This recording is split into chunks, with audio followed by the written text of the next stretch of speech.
Yo, Liege Games here, let's do this. So, Kickstarter crowdfunding Gamefound roundup of the week. You missed last week, so we have a little bit extra this week, but I'm gonna be a little bit pickier. I'm gonna try to be a little bit more concise and not ramble, but while still giving you the most complete information breakdown of all of the new projects on crowdfunding. If you're new, this is what I do.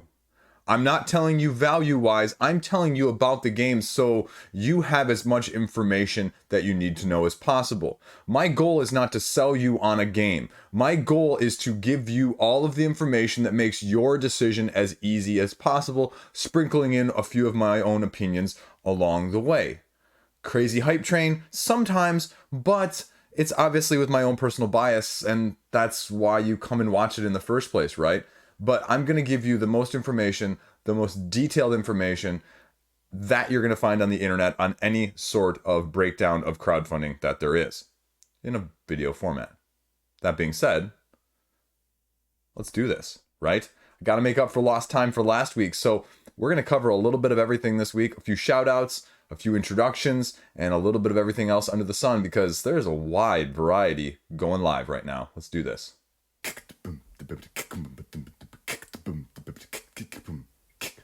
Now, first up, I had this in my news video as the Christmas in July that they sort of announced secretly, Dice Throne did, but due to the fact that I had to reshoot that video 3 times because of all of this crap, it obviously didn't make the cut because why would I tell you about the news that's already out there that's, you know, already people knowing and seeing. But this is another iteration of Dice Throne. They're giving you 2 new characters, Krampus and Santa. Boy, that's going to be a good outtake later. Check out the end of the video for that one. But Dice Throne is Dice Throne. You know what you're getting, and it's going to be $600,000 worth of 2 characters. Now, the interesting aspect is they're throwing in miniatures. They are blinging this thing out slowly but surely as, you know, asymmetric dice Yahtzee combat. That's what Dice Throne is. And it was a game that I should like, right? If you've watched my channel at all, you know that I like dice chucking. You know I love randomness. You know I love take that. And it just kind of fell flat for me. And I'm not really quite sure why. I'm still not going to rule out trading for a copy of the Marvel version of it. But at the same time, I didn't back the Marvel version for a reason in the first place. Because I looked at it, and as great a game as this would be for my kids, and as simple as this would be necessarily, I had season 2, and it just, like I said, fell flat. There was just something missing. I mean, the upgrade cards, I think, are a little bit better, and the action cards are going to give you a little bit more to go on, but I don't know. I just couldn't do it, and so I'd be happy to trade for it, but I'm not going to pay aftermarket value. I'm not going to pay extensively for it to get in the first place, because also, you know, when I looked at a lot of the characters, when I comparatively looked at them, when you compare it to things like other mainly 2-player games, because that's what this really is. This is a 2-player game, a 1 versus 1. They market it as higher than that, but it doesn't work nearly as well in those senses. And the complexities are 2, right on there on that character, and a 4 right there in that character. Like, I don't know, I think there's 1 5. And I don't think there's any 6s. I could be wrong. I probably am wrong. There's probably a 6 like from the first season that I don't know about, but pretty much everything is in the 2 to 4 range. And when I think of those other games that I played, Battlecon, Yomi, Exceed, now the newly acquired Sakura Arms, like, I want something that's a little bit more complex, something that's a little bit more tactical. No, don't get me wrong. I love me some King of Tokyo in terms of this dice checking, but my one-on-one duelers, I wanted a little bit more out of. And they've upgraded some of these too, as you can see here, balance kit, which is going to happen with this invariably, because the testing for this stuff is very dicey. Anyway, I couldn't resist. I'm sorry. I preemptive laughed. Dice Throne Ventures, take what you will from that. Here are all the colored miniatures.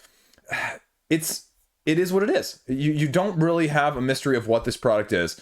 And it's going to cost you $60 to get the miniatures, $35 if you don't want the miniatures, and that's pre-shipping? That's a lot. That's $50 shipped for 2 characters. Now, Dice Throne people love me some Dice Throne. And it's staying true to the brand. You can download the rulebook here for these two characters. They add a little bit of different flair, I think, in terms of some of the abilities, which you're always going to see with this, which makes me wonder, again, if you're going to see that more because it's got balance creep or, power creep a little bit. So maybe that's the reworking of some of the older ones to adjust accordingly. But that's everything. That's Dice Throne. It is what it is. This is true to brand. You're just getting more of a good thing. And whether or not this good thing is right for you, as Santa laughs here on the top of the page. Now, next up, we have from Sinister Fish Games, we have Moon. This is the third in the trilogy of these type of games from Sinister Fish. The first two being the obviously above mentioned Villagers and Streets. Now, this one is explicitly different. You are building a moon colony 1 to 5 players. And it's slightly different in terms of the actions and in terms of what you're trying to do. It's a little bit longer, which is what worries me. When I read through the rulebook, I think it has a little bit more leg, a little bit more depth than Villagers and Streets. And that could be both a boon and a curse in this way. Now, you can see the little heart tokens. That's what you're trying to achieve. And it's a little bit of an engine builder mixed with almost like Fantastic Factories, if you will. Because what you're going to be doing is you're going to be producing at the beginning of your turn based on the blue cards you can see here in the picture, and then the yellow cards are going to be icons that you need in order to play certain other cards, and then you have the gray cards, which are like abilities, and the pink cards, which have the flip ability, which when you flip them over you get something else. And these are going to be the blue ones are going to be the production phase. At the beginning you get a yellow and a gray there, and so you collect them down here, and then you also have these overall achievements or objectives for the whole game. And you get those and you claim those depending on who gets them first. And you play this over 3 massive rounds. And 3 massive rounds, what I mean by that is you are having an expedition card. And we'll talk about the levels here in a second. These expedition cards are basically cards that go around with you every single action or turn as you're passing the hand that you're drafting from. Because what you do is you have 1 expedition card and you have 7 cards in your hand, and you're taking 1 and utilizing 1 and then passing, taking 1, passing, taking 1, passing, taking 1, passing. And you can either use those cards in one of several different ways. You either, as I mentioned up here, you either build it, if you can, depending on what else is out there. You trash it. There's a little icon down here in the lower left-hand corner, and you get a resource that way. Or you can utilize its other ability down here. And so there's going to be different ways, there's going to be different aspects that you can do, but it's an engine builder at heart, and it's, doing something slightly different, but it's also doing something very similar to what we've seen out there. You're getting a free expansion if you back it now. That's the Valkyrie expansion that I just passed up over there. It runs through the basic turn sequence and the expedition cards that I just mentioned. They're going to throw in some more expedition cards as stretch goals. And they run through a little bit of an overview of the different structures that I already talked about, the flags and the scoring, because if you have the most of these icons or most of these flags at the end of the round, you're also going to get bonus points essentially on a round-by-round basis. Rovers are an additional aspect. You can then take your rover and place it onto somebody else's location, utilize whatever ability that may be, whether it's a production or whether it's one of those flags. But as soon as you do that, you get the resource and the bonus, but they automatically then get control of that rover. So that's what you need to deal with. The overall reputation bonus cards and everything else you need to know. There's a solo mode. There's enough preview videos. There's tons of preview videos, actually. So if you want to check out how this plays, it's there. The rulebook is there, and everything that you need to know is there already. For the base game and the retail price with the expansion, it's pretty good. It's just, do you want all the wooden stuff? If you want all the wooden stuff with the upgrades, it's going to cost you a very pretty penny. And I don't know. This is a game where I think I would probably lean towards trying before buying. I like me some engine builders, but I have other engine builders I love. Terraforming Mars, Ares Expedition, Res Arcana. And so is this going to replace things? Is this going to sit side by side adjacent to them? For this price point, you can get all of Res Arcana with probably both expansions. Take that for what you will. For a proven commodity, something food for thought. There you go. That's Moon.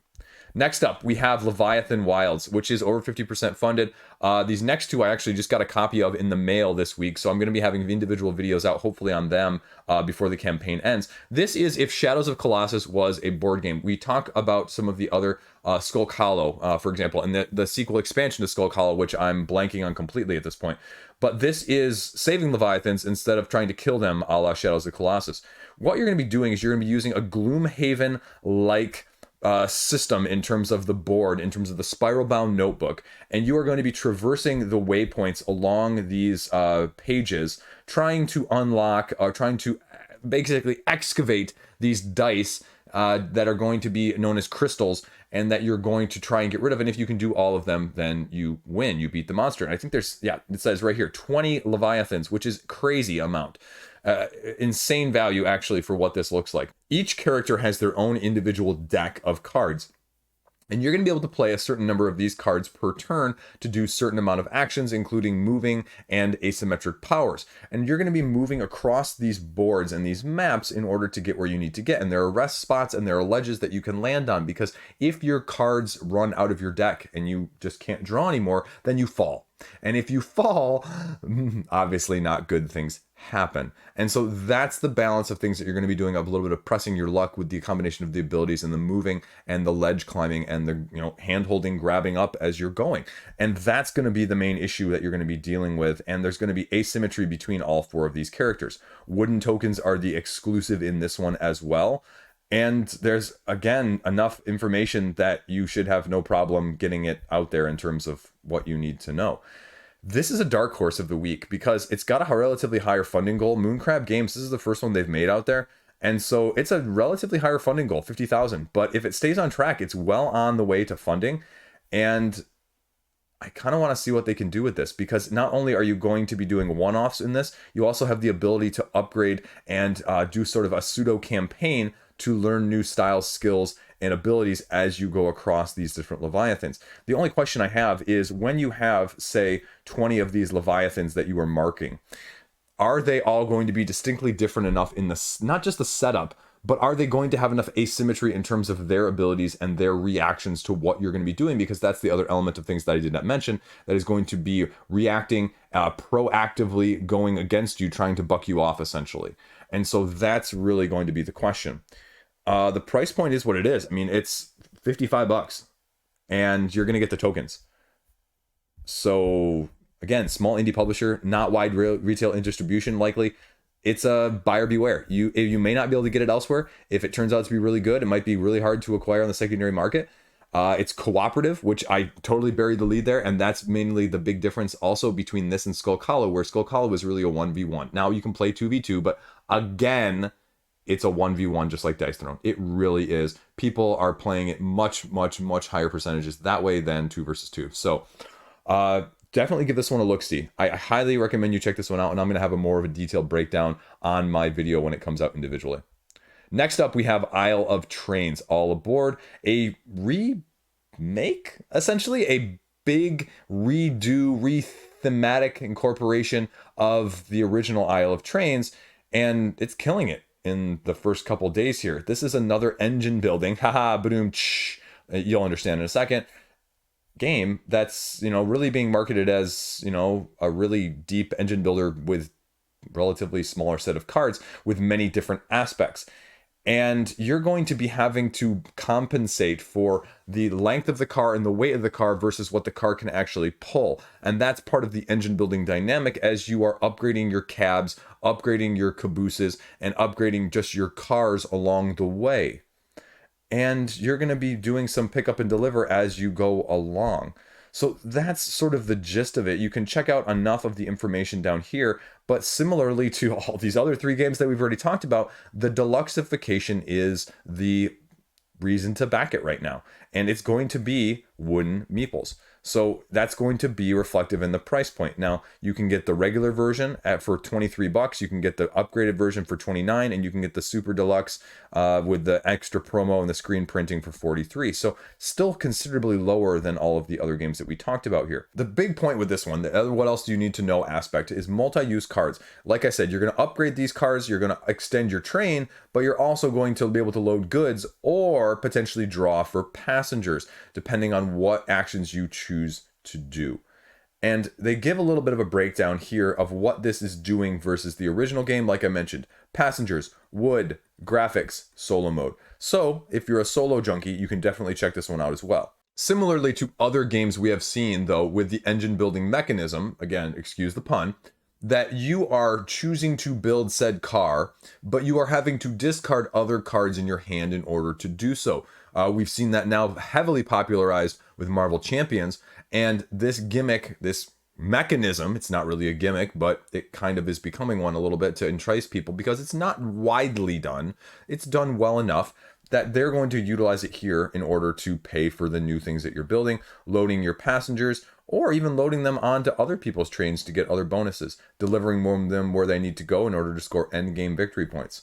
Solo mode is there. I'm not going to break that down. You can check out the rulebook right here as well. And again, it breaks down the actions that you're going to be taking. The take a card or a passenger, the building your car, the loading it, or delivering it. So the basic actions are relatively straightforward. Like I mentioned, you're checking the capacity of what it can pull versus the weight of the cars that you're doing. You may have to dislodge cars. You may have to replace cars. You may have to, not do the action that you were planning because you cannot carry it out. And if you cannot carry it out, you just can't do it.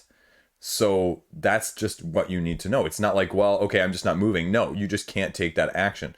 So how frustrating, how planning wise are you going to be able to do that? You get 2 actions per turn, and then you're going along, progressing along the tracks, or there are no more cards as the end game scoring, conditions, if you will, everyone getting a final turn beforehand.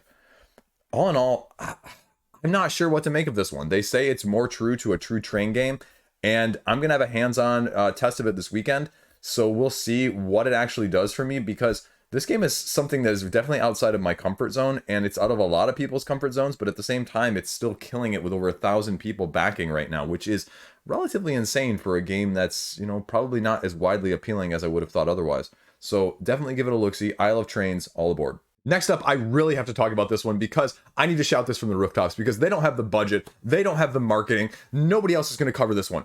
I'm backing this one right now. This is Bagh Chal, the ancient game of Nepal. This is an abstract game where you are either tigers or you are goats. And does that sound weird? It should sound weird because it is, but it looks like a really solid concept. What do you need to know about this abstract game? Well, the basic gist of it is you have this map, right? We'll pull it up here in a second. We'll go down here and you can see it. You've got this diagonal map with all these intersections, sort of GIF series-esque, right? So we'll just scroll down here to the how you play, right? The tiger needs to capture 5 goats. The goats need to capture the tigers in the sense that they can't move. And so on phase 1, the first part of this game, you just place a goat anywhere you want at these intersections, a la sort of a GIF style Yinch Czar-esque board. Then they move a tiger, and until no more goats can be placed, you play. A tiger can walk or capture a goat by jumping over it, a la checkers. But if they can't do it, then they're gonna be forced to move elsewhere. You need to capture the tigers so the tiger cannot move at all in order to win. If you capture all the tigers, you win. So it's really an easy back and forth. It's really a great thing. It really sounds just kind of cool. They've got a couple videos if you actually want to see. It's got a cloth player board. And so I really highly recommend you check this one out if you have any interest in abstracts, because they're also doing this. They're also doing a pay what you want. A pay what you want. So I'm backing right now, and you're getting the tokens, the double-sided playmat with the 2 modes, and they're raising almost $7,500 already, folks. That's awesome. It's freaking awesome. They're putting this game out because it's Nepalese, as I mentioned, and it's on the cusp of going extinct before they sort of learned about it and tried to publicize it a little bit more and get the word out. So I really highly recommend you give. This is the thing that we want to see on crowdfunding. This is the thing that you have to show your support for if you have interest in this style of game, because this is what crowdfunding is about, and this is why I do this video on a weekly basis for projects like this, especially. Now, this is actually one from last week, but I had my eye on it while I was on vacation. I had a little bit of internet access, and this is Colossus by Alone Edition Games. This is a solo-only game, so if that surprises you that Liege is seriously interested in a solo game, well, take a look at it a little bit further. 1,600 other people already are agreeing. This is not from a first-time designer. They've put out a couple other similar games, and this is, as we talked with the Leviathan Wilds, more of a cooperative Shadows of Colossus. This is a solo Shadows of Colossus. So now we have a solo, a competitive, as well as a cooperative out there, so it suits your needs and whatever you're looking for. And the basic gist of this game is you have these action cards right here. that are going to have medallions on them of various colors. And you're going to be laying down your own cards from your hand. You lay down one in the middle, drawn off the top of the deck, which is the random element of things that you're going to have to adapt and be tactical about. And then you lay others of yours on top of those, always covering up 2 of these additional medallions that are down already. And however you want to do it, you just do. And then you're going to be going up against these cards over here on the left side. I'll pull up the rule book so you can see a little bit more of what it is. Essentially, you have the layering here of these 4 medallion types that you can do. Your grip, as you're climbing up, your actual climb, your bonus, and the attack that you can do as you're trying to make your way up to the head to do the final blow. And it gives you a little bit of a playing area overview here, and it's relatively intuitive, it's relatively straightforward. They give you a couple examples of what those card placements look like so you can see, and then that's about all you need to know. It's 50 cards, right? This is going to be a indie game that's not going to have wide retail availability. I don't think their first 2 have wide retail availability, so take it for what you will. It's in French and English. They have a couple how to plays, a couple random reviews and overviews here, and it's what, like $23, $20 actually. So it seems really solid. I am really tempted by this as a non-solo player, because this is one I could sit down with my kids and play. So, here's Thinker Themer did the previous one, Spirit of Eden, which was, again, not widely known, not widely seen or available. And so if you have any interest, they're offering that as well as some of their other previous stuff. But that's about it. So take it for what you will. So that's Colossus by Alone Editions. Now, next up, we have the Deluxe Hanafuda deck, as well as the expansion for 100 Torii, and this is called Diverging Paths. And this is a different twist on things. If you're not familiar with Hanafuda, which I wasn't at all, Hanafuda is a type of deck that is specifically used, different than what we are normally accustomed to of a standard playing card deck. And the game that they're using to play with the Hanafuda deck is called Koi Koi. Koi Koi basically meaning sort of like a pressure luck, if you will. And then we'll talk about what the expansion for the 100 Torii brings in a second, but the top part of this page is all about the Hanafuda deck. The Hanafuda deck is this really beautiful art deck, essentially, that takes a spin on the 4 different suits that you might be used to seeing in the traditional standard playing card deck. Now, it's by our favorite artist, Vincent, and he is putting out this sort of artwork. Now, if we scroll all the way down here to the Hanafuda, we skip over some of the Torii for a second, you can see that there are 48 unique cards in 12 suits of 4 cards each. Now, this is where the difference is. In the game Koi Koi, what you're trying to do is grab from different suits similar characteristics. You can see here just in a glimpse, there are these red little tiles, ones on each of them, or there's a blue one here and a blue one here and a blue one here. And so those are what you're trying to match up from the different seasons, and there are different characteristics on all of these cards that will allow you to match differently, because there are different numbers of each of them spread throughout the different suits. And what you essentially do is when you make a set of 4, you have the ability to call Koi Koi, or essentially, I dare you, I think I can get an additional set before you. Because if you call Koi Koi, the person who gets the next set, winner takes all. If you get a set and you decide to stop there, you get 6 points. If you can get the next set, you get double however many points you would have gotten. So in that case, it would have been 12, because all of these sets are going to be different value as well. And if you get a certain value total by the end of that set, more than 7, I think it is, 7? Something like that, you get to double your points in addition. So I think I screwed that up, but essentially what it is you get the ability to double your points in a couple different ways, it seems like. And so it's a different take on the 2-player card game.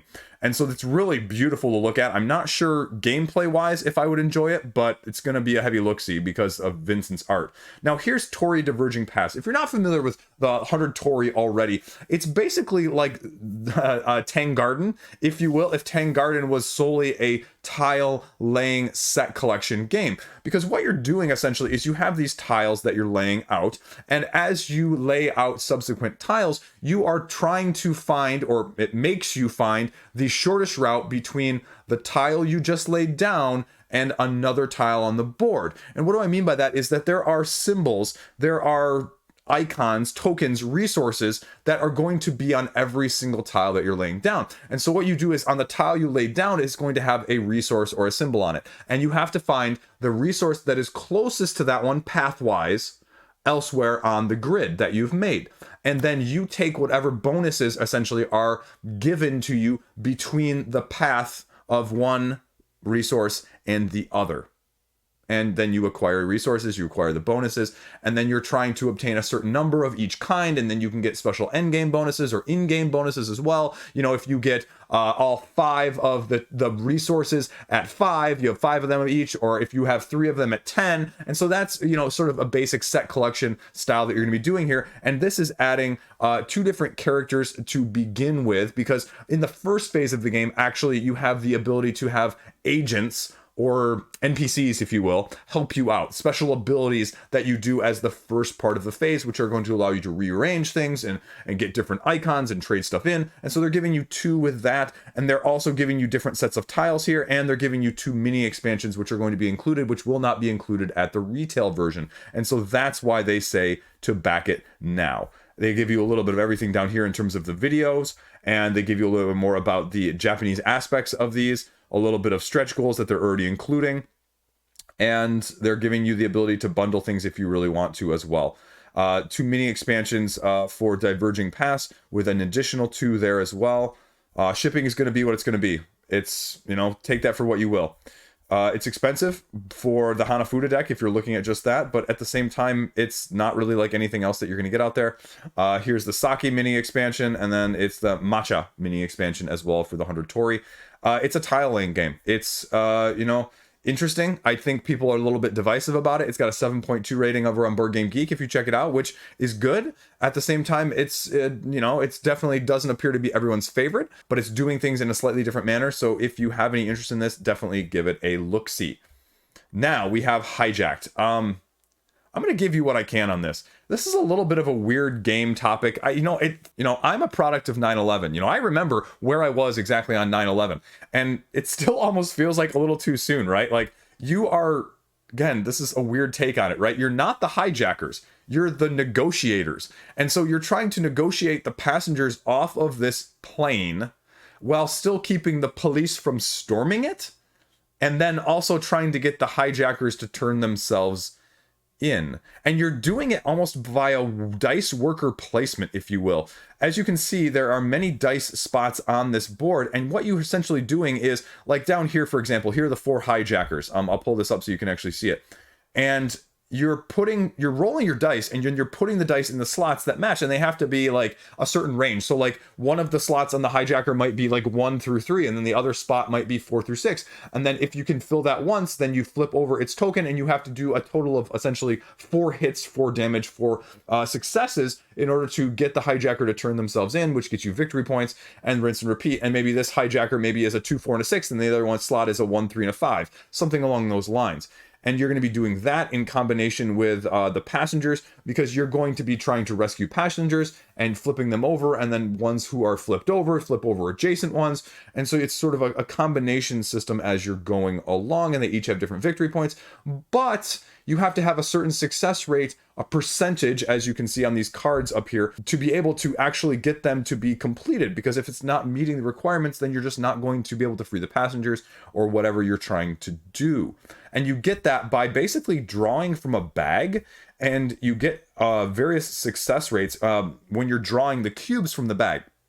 And each cube you're drawing gives you a certain percentage. So it's kind of like a press your luck, if you will, where you're drawing green cubes. And so if you draw a green cube, it's like 10%, another 10%, and another 10%, or 1 point, or whatever they're using to represent the percentages. And then as soon as you draw a red cube, right, you stop. And then the cubes get placed out, and then you just rinse and repeat for that. And you have people that can actually increase it, but also decrease the percentage of success, or essentially trust that you're getting with the hijackers, which again sounds very strange coming out of my mouth still, even at this point. That's the basic gist of the game as a whole. I'm a little bit mixed on it. Again, like I said, thematically incorporating, it's just it was like there's a game that's been floating around in the background on crowdfunding, looking for creating a community called Go Kane. It's or cocaine. I don't know. It's a play on like the cocaine industry, like trying to, you know, produce anyway. So it's just a weird theme, and it's definitely not going to strike people as something that they're going to be interested in. But clearly, I mean, it's gotten some support. It seems to have some legs in terms of the mechanistic approach, and that's the basic overview that you're going to get. I mean, it's definitely an indie game, and you're not going to be able to find it probably at wide retail. They're offering a few stretch goals here. So definitely check it out. It's almost at 200% of its funding by the time of me filming this. So there you go. That's Hijacked.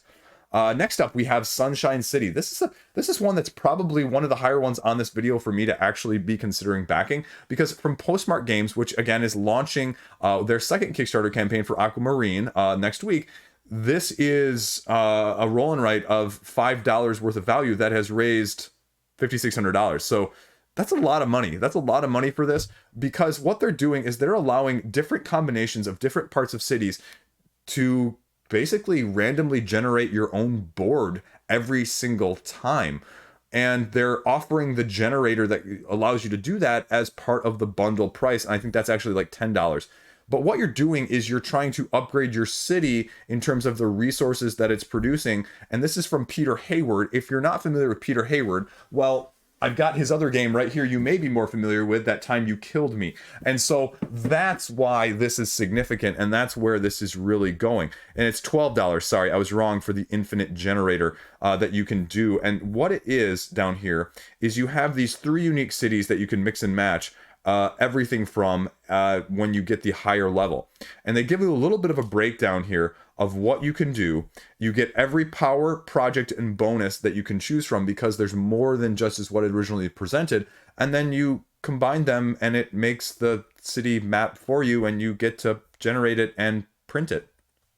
And there you go. So, I mean, value-wise, this is going to rival Postmark Games.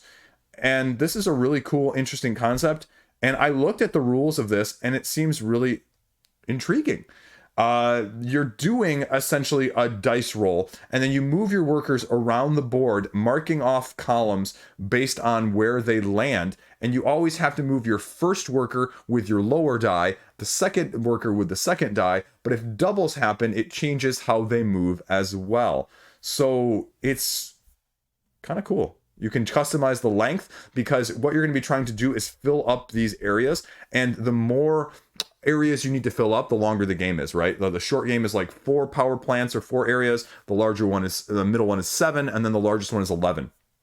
And so it just looks cool. And I'm going to be hard pressed probably not to back this one, just knowing my propensity for being able to get this played. And here they give you down the 3 cities that you're going to be mixing and matching from, and then the goals that are going to be along with it, and the projects. And it's just, I really like this down here. Let me see if I can find it. Let's see. I really like this. Oh yeah, shipping. This is the part. Shipping, right? Tongue in cheek. All address changes after campaign will incur an additional shipping cost of 0. If you live in a country, city, state, or province starting with a vowel, shipping is double. And for each stretch goal unlocked, freight costs will increase by $0. We're very sorry for the inconvenience. It's tongue-in-cheek. I love it, though. Some of the rules on the rule book actually have that, too. Let's see if I can pull that up really quickly, because I just like the way some of it's phrased, and I think it's worth mentioning. So here, this is describing the various districts that I mentioned, the ones that you're filling up. Computer chips tell the daylight where to go. Money makes the sun shine. Wood, unlike money, does grow on trees. Science is created in the science district and then put into bottles and distributed around the city. Science! Support represents swaying of opinions in your citizenry. It's exclusively used by your lobbyist. Ain't that the truth? But that's Sunshine City. I really think you should check this one out. This one's going to be probably one of the ones I back. I'm just looking at it going, it's worth the $5 investment. That's less than I'm going to pay on almost everything else shipping wise. So give it a look-see. There you go. Sunshine City. Next up, we have Monster Hunter International, the miniatures game. I have no clue what this was. I saw this on Facebook ads. And apparently this is like an IP, like a book series IP, Monster Hunter International. And it's miniature based, and it's raising $154,000, which is incredible. Especially once you see how little is actually on the page. It talks about a grid-based movement system as well as measurement-based. So you can do either, which is... And the miniatures from the renders and the pictures on here really aren't terribly impressive. I hate saying that, but they're just not comparatively to what we've seen from other miniature-driven campaigns and companies. So I was hoping that it, 154,000. I'm like well, something is standing out, right? This is more than just an IP, and I don't know that it is. I don't get a good sense of how to play the game. There's no rulebook. There's not really any video. The setup of the game is that you just have different maps and objectives, and there's going to be terrain that you can interact with, and elements, and dice rolling, including checking out your line of sight and the range, and rolling for attack and defense with special ability resolution. The base pledge is $150. You can get pledges with just the miniatures and without them. So you can choose if you want one way or the other, and you can get a whole bunch of swag for Monster Hunter International. But that's pretty much everything. They give you a little bit of video down here, but some of that is more also looking at the miniatures and painting them than anything else. So I have no clue what to make of this. If you're a really big Monster Hunter National person, I guess this makes sense. But for someone like me who really has no affiliation with this, it's sort of needing a lot more on the page, and it's getting a ton more money than I would have ever expected. But there you go, Monster Hunter International. Check it out. Now we have Taverns and Dragons, and this is already almost 150% funded. So take that for what you will. I wonder if this game page has been really, really well redone. I'll be frank. I saw this one when it launched on Gamefound earlier in the year, and its page was a little bit lackluster. The graphical design, the whole setup, the whole premise of it is much clearer on this page than Gamefound. And I also can't help but wonder if Gamefound traffic versus Kickstarter traffic isn't helping this one in addition. So it is already doing almost $30,000, and this is a game where using dice in order to collect resources, which are parts of recipes, which you're using to try and feed the king. You're also using your minions in order to try and gather said resources, and you are having the potential ability to battle said dragon in the first place to get more resources. And the question just is, I'm not really sure quite how the flow of the game is. The rulebook doesn't quite give me quite the flow example that I would like. Now, like I said, the example here, the artistic setup and the design scheme is absolutely fantastic. The art looks tremendous. And it runs through all the things that I said, the heroes that you're going to be utilizing to get said resources, the recipes that you're going to be trying to make in order to feed the king, the tavern boards, the player boards, the upgraded dice, as well as the dragons that are going to come out in 2 rounds during the game that you can fight with said minions in the first place, which again, you're going to be rolling dice for to do hits against to gather said resources. Standees, mission cards, just everything else you need to know. Solo mode looks like it's more exclusive, additional cards, and it runs through your basic example of what you're going to be getting, and you're going to be placing all of these dice around, and I think there's only something like 7 rounds that you're going to be playing, so it gives me more of a vibe of like a Champions of Midgard style game, or a Lords of Waterdeep, rather than, a Lacerda style game. Look, there you go. Everything I said, you're moving around location by location, dragon hunts, brave heroes, everything else that I mentioned. I don't know. This is not a game that is probably for me, dice worker placement-ish. And like I said, I think you really need to watch one of the videos to get a better sense of the flow. The rulebook, unfortunately, on this one, compared to some of the other ones, even from this video this week, did not give me the best insight. And this is all of the videos, I think, even from the first time around. They had several massive names that all did it. So you can check out everything you need to with some of those videos. But from that standpoint, I think you really need to, like I said, rather than with a lot of these other campaigns where you can get a good sense with either or. This is one I'd lean definitely that way, but that's Taverns and Dragons. There you go. In the sense that you have this tile laying game coming back to crowdfunding, and this is the Grand Carnival. Now, another one from last week, I did want to talk about it because it's making a little bit of waves, and I think the opinion is sort of like 100 Torii. This is an expansion as well as a reprint to go along with the first time. So the first thing you need to know about this game is this is a tile laying game played over 7 rounds where you get 5 actions per round. And like it says here, your actions are dependent on what number you place it on as you're going across. And the higher the number, the more powerful essentially your action is, because it's going to give you the ability to recruit from higher spaces along this board, whether that be attraction spaces or the other spaces that you're going to be utilizing as you play them down into your play area, designing your board, your tile, essentially your tile collection of your carnival in the first place.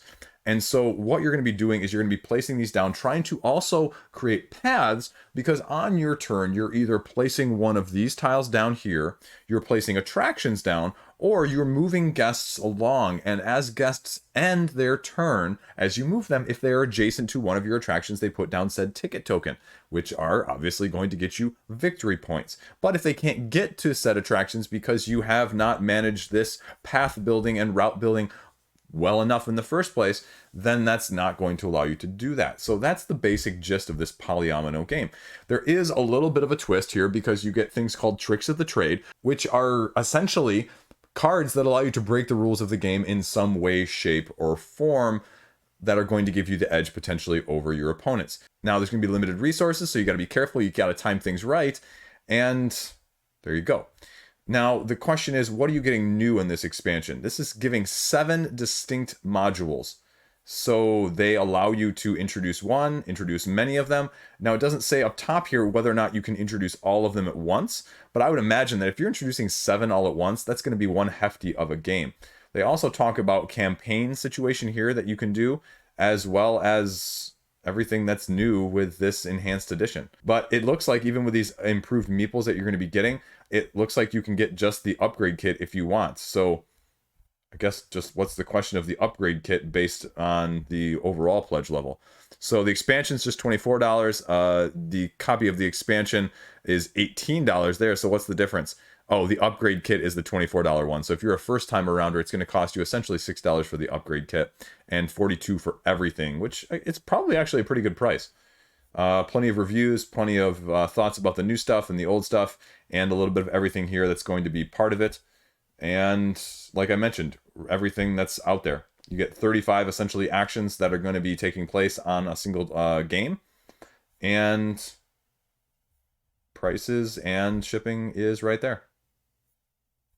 There you go. That's everything with the Grand Carnival, including the new expansions, the new modularity system that you're going to be doing.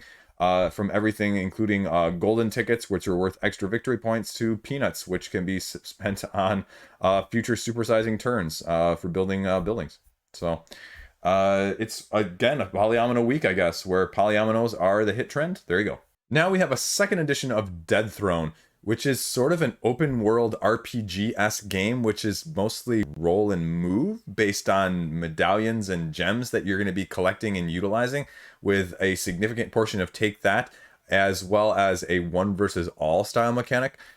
It's a second edition. You can get enough information out of the first one, and it's just slightly different, but it seems also very generic in terms of its overall thematic incorporation, just based on what's on the page. So when you actually break it down, though, what you're getting is you're getting characters that are traveling throughout the land, taking various actions, trying to do some take that, trying to be the first one to get on the throne. You have one person that always needs to be essentially the bad guy, and the yin and the yang, and the push and the pull of powers and those medallions and those gems that I talked about, depending on how many you collect, as well as what happens when you collect them. And it's one of those things where you can actually be eliminated, but if you're holding one of said values, then you don't get eliminated. So take that for what you will. There are many different scenarios that you can play through. The basic gist of it is that it's a roll and move that's going to have various actions. And I say that as the general description, but there are lots and lots of different actions depending on the locations that you go to and how you choose to do them. You know, upgrading abilities, upgrading weapons, healing, training, resting, all of those things. There's a lot going on, but it's all based on that core premise. And so if you like that premise, great. If you don't like that premise, no matter how many other mechanics that they throw in there, that may not change your feeling on it in the first place. Man, all the mechanics, there's 15 different videos of recapping the various things that you need to know about it. That's everything I'm going to cover, and that's everything that you need to know. Give the rulebook a look-see, and you can tell me a little bit more about how you feel about those things, but that's Dead Throne. Check it out. We're going to go over to Gamefound now. And we are going to look at Flick Fleet Xeno Wars, which is an expansion for this dexterity-based fleet flicking. If Armada was a flicker or a Catacombs Dexterity style game, this is what it would be. And this is the expansion Xeno Wars, deluxeified even, if you will. This is a game where you flick ships or parts of ships or weapons of ships at other people trying to destroy their ships. So it's like a little paper football, only with spaceships, essentially, or X-Wing if you actually flick the weapons instead of, calculated distance and line of sight and all that fun stuff. But it's just like Armada or X-Wing in the sense that if you want to build bigger games, you can base it off of the number of ships or points or whatever it may be in this situation to give you said game.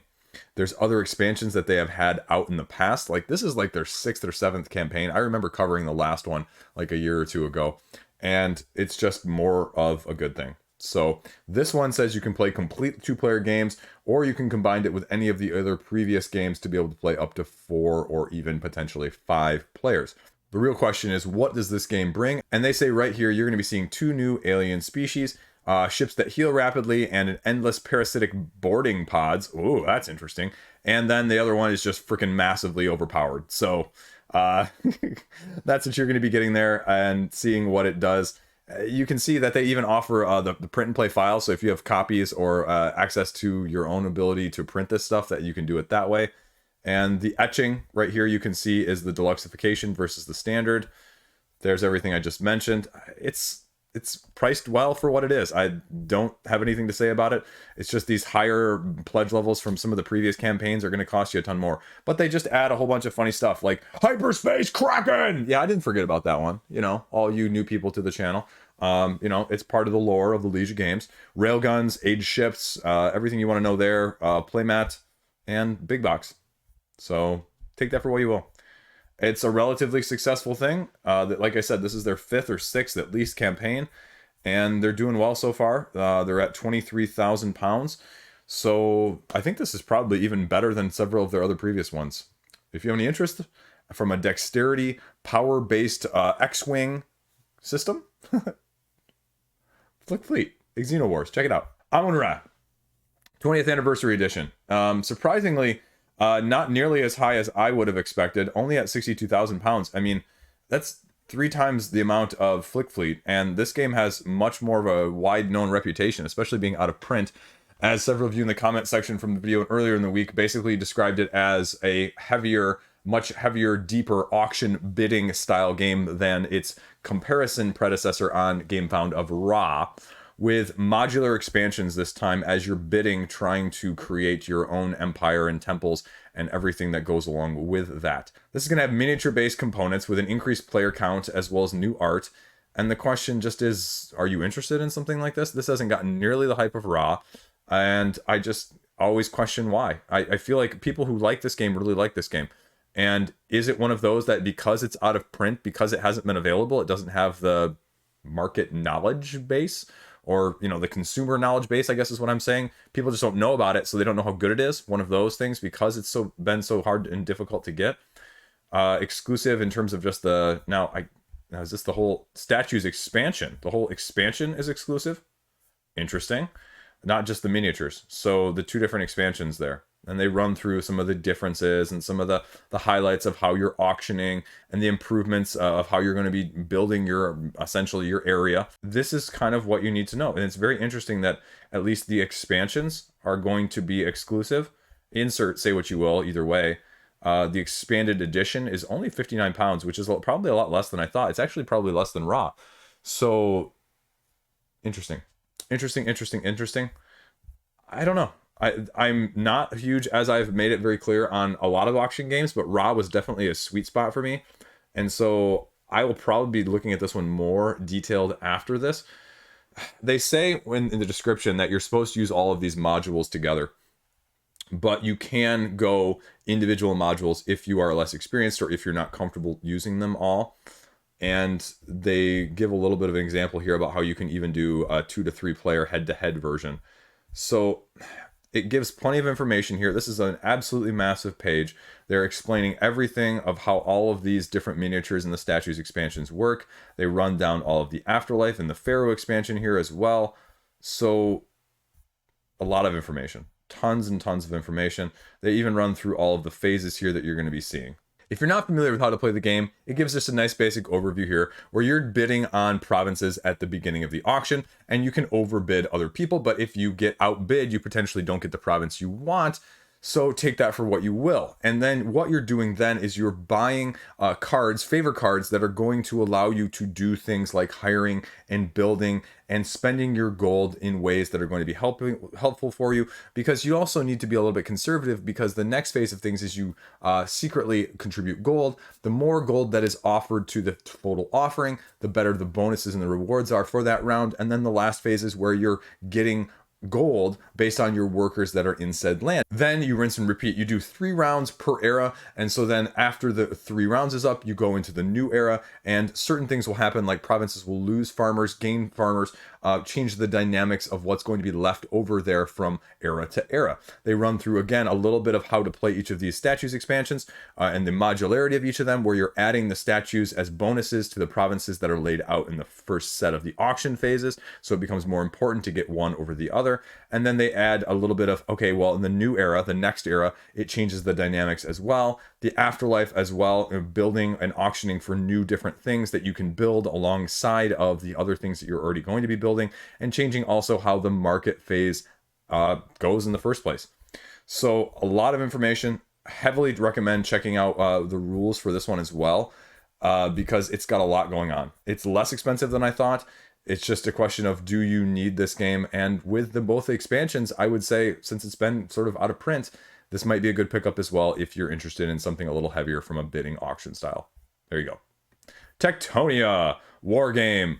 This is the one with the shifting tectonic plates that I talked about 2 weeks ago, where not only this is area control, but the actual map is going to change and evolve as you go, not only during your turns, but other turns, but also cataclysmic events that are going to shape it on this self-described, constantly changing map. And you can see here just the pieces and the shapes of things that are going to be set up, and it changes the dynamic map every single time you play. You have 4 asymmetric factions here that you're going to be running through that you'll be utilizing as your factions. And then it gives you a little bit of overview of how you're going to be actually playing the game. Essentially what you're going to be doing, and now to be very clear, with these game boards in terms of the terraforming and the laying down, it's going to actually change dramatically, not only based on how you place things, because that's also going to be different every game, but you're also going to be placing them slightly differently or slightly in different amounts, depending on the number of players in the first place. So what you're doing on your turn is you have the possibility of 7 different actions in the form of cards. And so every round you play 4 of these 7 actions that you can see here: getting extra resources, building, recruiting, attacking, conquering, improving the battle cards, or player-induced terraforming like we mentioned above. And that's going to allow you to hopefully achieve one of the endgame victory conditions. And then you play a certain number of rounds. I don't actually remember what it was, but there are going to be like 10 of these various objective cards that you can complete, and you complete each of them once during the game. And at the end of the game, the one with the most completed wins, or if you can complete all 10, then the game ends at the end of that current round. Now, the weird thing when you actually go over to the rulebook is it says if people are tied in the number of victory conditions that they have, that then there is a final decisive battle between the 2 strongest armies of the 2 players, even if they're not stationed in adjacent areas. And then they just battle, and that's it. So then if they both annihilate each other, though, the second strongest armies go. So take that for what you will. And even if you can tie between 3 and 4 players, the most hits and shield of the strongest army is the tiebreaker there. So a little bit of a strange victory condition there, but it gives you a little bit of how you're going to be moving and battling here using the dice of attacking and defenses and support, which are all going to be slightly different as you get essentially widowed down or battle by attrition, if you will, to see who's left. That's the basic nutshell of everything that's out there. They've got some stretch goals. They've got some videos here. Now, now the tricky thing is here, I'm not just sure how standout it is compared to others. And I know a lot of people don't like the dice rolling as combat in a lot of these games now. And I wonder if that's partially reflective of where its funding goal is. It's great, 6,300 euros already, but it's got a funding goal of 20,000. So it's not even a third of the way there. We'll see where it ends up. That is Tectonia. Can I just say for a second at the very end here, as a little side note here, Gamefound, I love that you're doing this, right? It's got the featured ones up here, but the problem I have is this featured, you're seeing games that aren't even necessarily launched, like Utopia and Burn Cycle, as the featured ones, when you have launched ones down here that are being relegated and not even getting nearly the attention. And so I kind of wish you had that mean, burn cycle doesn't need the extra attention. People are going to look at burn cycle, for example, right? It's a marketing thing. But what's really helpful is if you actually get eyes on the projects that are struggling to fund or needing more of the attention. And that's where Kickstarter, I think, does a much better job, where I can search by newest, I can search by most popular, I can search by, you know, those sorts of things. What Gamefound really doesn't. And so I would like to see them step up the system of how they do this, because it's just not nearly as easy to find stuff or know, because you've got all of these other ones that aren't in there thrown in there with the ones that are already launched. It just makes it muddled, if anything. So just a side rant there at the end. Few very small ones here at the end that I gotta mention. Divine Dungeon, the game. This is based on a best-selling series, I guess, the Dungeonborn, where the concept of this game is you're laying down tiles, sort of a la boss monster, if you will, building this dungeon and then moving your character one space at a time while other players are playing their cards in order to try and kill you. And you're going to be playing your own cards to trying to defend yourself off, and you're trying to get to the boss or the exit, and depending on how many levels or ranks or enemies you defeat, it gives you certain points. And it's sort of like a combination of boss monster and munchkin, if you will, it feels like, because then everybody does their own little dungeon and travels through, and then you build the dungeon bigger, and then you go until somebody gets enough points to win the game. And they give you some examples of the cards here and what you're going to be doing and how you're going to be interacting, a little bit of how to play, but that's about it. So I wanted to mention it. It's 60% of the way funded. It's got $6,500 out of a $10,000 goal. There you go. Last up, we have Mantle the Keeper. This is a 2 to 4 player skirmish style game, 15 minutes per player. It says, where it utilizes some of the more things you may be familiar with in the Unmatched or the Star Wars Epic Duels or those ilk, if you will, the Disney Sorcerer's Arena behind me as well. And it's card driven, where you get 2 actions per turn, very similar to like your Star Wars Epic Duels. And it's basically draw a card, play a card, or in whatever combination of 2 you want to. And the difference is, I believe, that you have some hazards that are going to be going on here. You have 6 characters that are starting in the base game with asymmetric decks and abilities, 20 cards per deck. And you're just going to be playing them. And the terrain and is going to be slightly different, modularity in that sense, as well as the hazard tokens. And it's a take that game. It's a direct take that skirmish style game with line of sight, depending on your attacks, and the ability to be or to have player elimination. And the difference in this game is, essentially they say if you play at 3 to 4 players, if your player eliminated, then on your turn you still get to move the hazards in order to affect the gameplay, but it's still last one standing wins, King of the Hill style, if you will. So Deluxeified edition here gets additional premium content of additional, what is that, like 6 characters, and these Guardians, as well as you can get the add-ons for that, and then the Sketch is the higher one with some other content as well. So that's the whole gist of the game. Check out the rulebook. It gives you a little bit more of a detail, but really what it comes down to is whether or not these cards and abilities are that different enough, and I just don't see enough information to necessarily tell me on this page. You might want to check out one of the videos here. I think Game Boy Geek has one, as well as Grant Lyons. So if you want to check those out and get more information, there you go. Skirmish style game. That is Mantle of the Keeper. So there you go. That is the roundup this week. A little bit of this week and a little bit of last week and a little bit of everything in between. Way too long as a whole, as a nutshell, but hopefully the higher definition version of things is a little bit more appealing, and you can let me know what you think of it and what you want to see more of and what you don't want to see more of. I don't know, whatever. But there's going to be more stuff coming out like this. Hopefully I can get the second camera working sometime soon. I've got to figure out how to do that so I don't have to move the other camera and use the webcam, and I'll work on it. I'm working on it. Either way, it's an improvement. But just as a, an FYI too, I've got some old stuff that still hasn't premiered, so there's going to be a little bit of the older stuff that's still being edited and going to be coming out intermittently, but hopefully most of the new stuff will be in this format, in this quality. So that's it. That is this week. Tomorrow, upcoming videos for next week's games. It's going to be a big week. Now, not necessarily for me, but for you guys and for people with a wide variety of interest. The 19th is a very, very popular day, and the 26th is not as popular, but it's still going to be quite the... So take that for what you will. That's all I got. Glad to be back at it. Glad to have a little bit higher definition here. So there you go. As always, thanks for watching. Stay classy. Have a great day. Yeah, have a good weekend. By the way, my vacation was great. Superb. Superb. Just say that. Didn't play nearly as many games as I wanted to. And you know what? I only got 2 miniatures painted. Well, I got 2 full miniatures painted and half. You know what? We'll go with 3.5 painted, but they're crappy and they're done horribly because it's my only time doing it. Now I did 1, or I did 2.5 of them. My son did 1, and we did it the first day, and then we kind of just like fell off. So Eventually we'll get more done, but we just did like a few of the heroes from the core Marvel United set, and I'll show them on tomorrow's video. How about that? Tomorrow's video, I'll show them on there. So if you're interested in all in that, check that one out as extra motivation to see my crappy painting. No. Thanks. See ya.